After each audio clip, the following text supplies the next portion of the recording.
2001, the unthinkable happened. Word spread that a lioness in Kenya's Samburu Reserve had taken an antelope calf alive and was guarding it as her own. I couldn't believe my ears when I first heard about the adoption. I just thought, that's absolute nonsense. Give it a few hours and that lioness will definitely eat the calf.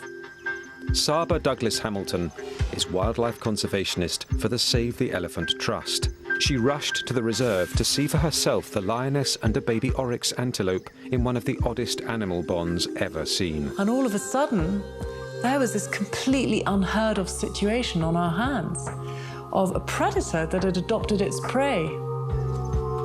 She was named Kamanyak, meaning the Blessed One.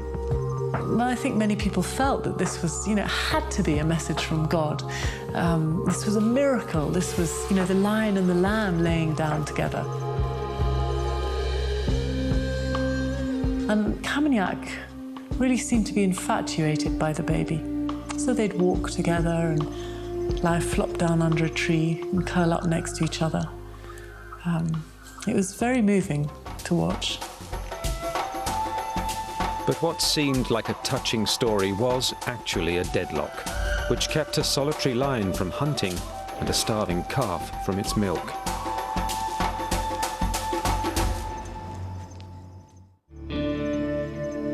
Kamanyak had done the unimaginable. Instead of eating the baby oryx she had encountered, she adopted it. How Kamanyak got it, I can only speculate. But oryx calves are trained by their mothers and have a very strong instinct just to lie low in the grass and rely on their camouflage to protect them from predators. So it's likely that as its mother wandered off to feed, it was just hidden in a clump of grass. And she may have just stumbled across it or sniffed it out. But it was very hungry. We saw it trying to nibble on branches. At one point, it was even suckling on Kamanyak's ear. For days, the calf wandered, looking for its herd, while the lioness followed. Of course, every oryx it saw was potentially its mother and potentially food and life. So it would constantly try and rejoin adult oryx. Well, Kamanyak would allow it to go a certain distance away, but as soon as it started to move off with the oryx, she was then up on the warpath. And of course, the other oryx saw this lioness coming for them and would flee. And the baby ran as much as it could, and then it just got exhausted and stopped. And she took it back again. What would drive a predator to defy her instincts and endanger her own life? We were just so flummoxed by this odd pairing of Kamanyak and the oryx that I wrote to a lot of people. I wrote to all of the lion experts I could think of to try and get some kind of balanced view about what was happening. One of those experts was Craig Packer of the Serengeti Lion Project. By email, Sarah shared with him the story of Kamanyak. She'd only recently separated, which is the way it sounds in this story. She still would be kind of reeling from the experience of no longer having the companionship of the rest of her pride. What we think happened was that she actually went through quite a traumatic loss, very sudden traumatic loss. And this clicked a switch in her head that just sparked this obsessive-compulsive behavior. So that when she came across this baby oryx, instead of seeing food, she saw baby. The problem with being a solitary lion is that you are all by yourself in a world surrounded by groups of lions, and they're going to kill you. So if by misfortune a female ends up all on her own, she lives a life of utter terror because she has to figure out how she's going to get from A to B without being spotted, how she's going to feed herself without being discovered in a vulnerable situation by her neighbors.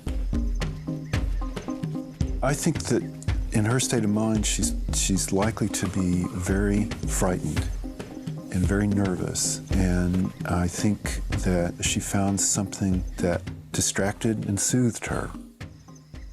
Days became weeks. Kamanyak displayed little in the way of predatory tendencies towards the calf, and the pair showed no sign of separating. That we were so caught up in the bubble of this miracle that none of us really thought about the most obvious thing, which was that other predators would be lurking around. and make a meal of the calf if they got the chance. We followed Camignac and the oryx down to the river, and we were really pleased to see them going there because it was the first time that they'd drunk in several days. But of course, a river is an absolute haven for predators. It's where they lie in wait to ambush prey. And even if you have a lioness as a protector, it's no guarantee that you're safe.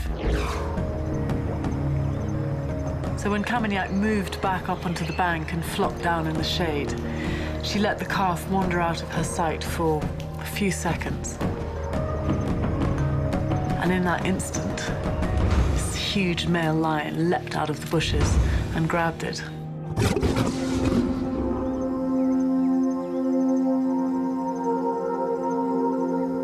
She was clearly terrified of the male lion, but she acted exactly as if she was a mother losing her cub.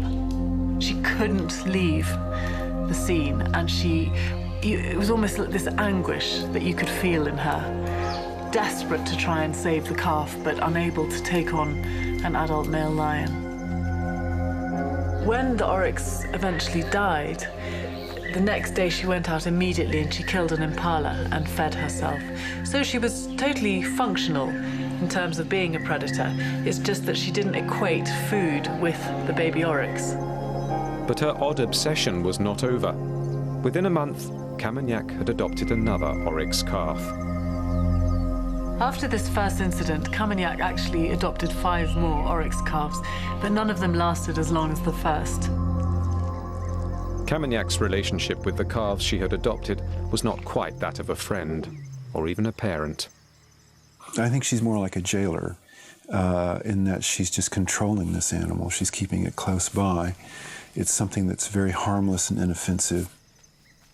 But she obviously felt very strongly for it.